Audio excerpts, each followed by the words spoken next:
Noticia de última hora, la senadora estatal Mallory McMorrow explica con exactitud cómo la clase baja de Estados Unidos prácticamente le va a donar su dinero al 1% de los oligarcas, o sea, al 1% de la gente adinerada de los Estados Unidos, representando solamente el 1%, amigos.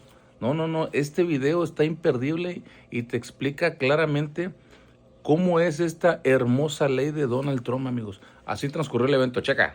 Today, we are on the verge of the single largest redistribution of wealth from poor and working class Michiganders to the rich in our nation's history. That's what we're staring down in this so-called big, beautiful bill. And sure, if you're already wealthy, this bill is going to be great for you. If you earn more than $715,800, congratulations! You will get a tax cut of over $50,000. That tax cut alone is significantly higher than the $39,500 that the average Michigander earns in an entire year. Are you a foreign investor? Congratulations. Collectively, you will all get $23 billion in tax cuts next year alone. Are you in a position to leave more than $7 million to your heirs? Congratulations. You will get a cut to the estate tax. But how does this bill pay for all of this? By cutting the services that you rely on. This big bad bill cuts more than $200 billion from food assistance, potentially affecting 4 million children and 7 million adults nationwide. In Michigan, SNAP provides vital food assistance to over 1.4 million Michiganders. That's approximately 15% of our state's population. SNAP dollars fuel $2 billion in economic activity supporting farms and grocery stores, especially in our rural communities. But colleagues, proponents of this bill, and I have heard it here today, will argue that it's just about cutting so-called waste, fraud, and abuse, and that these cuts are necessary, and that enacting these cuts will benefit everybody.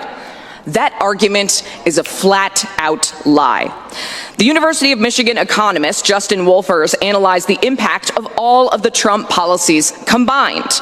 The cuts to Medicare, Medicaid, and SNAP found in this big bad bill, the tax cuts here that overwhelmingly benefit the rich, and Trump's reckless tariff policy that adds cost to the food and the goods that so many of us rely on in our daily lives, with that additional cost not borne by the country of origin, not borne by the importer, not borne by the retailer, but passed on to you. Combined over the next 10 years, here's how those policies will impact you.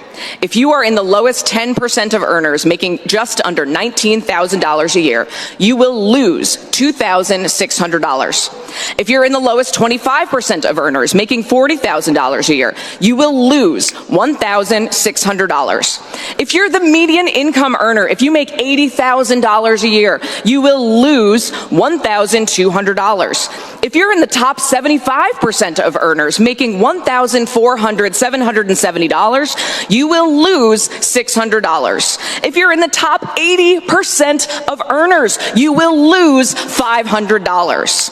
Are you picking up on a trend here? But if you happen to be in the top 10% of earners earning over $250,000 a year, congratulations, you will gain an average of $7,200. 90% of Americans will lose money over the next 10 years to give the wealthiest 10% of Americans more money. That's insane. 50 years of trickle-down economics has shown us clearly that it simply does not work. The wealthiest Americans are wealthier than they ever have been before, while just about everyone else, from low income to middle class, is struggling to make ends meet. But do not fret, colleagues, because today we have an opportunity to stop this big bad disaster before it starts. I ask for your vote on this resolution today to send a message to our counterparts in Washington that we in the Michigan State Senate, those of us closer to the people on the ground, that we speak for Michiganders. Let's fight for all of our residents.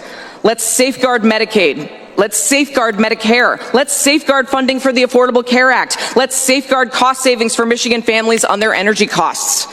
Support this resolution to say, from an independent state like Michigan, that Michigan legislators speak for Michiganders, not for the wealthiest 10% of us.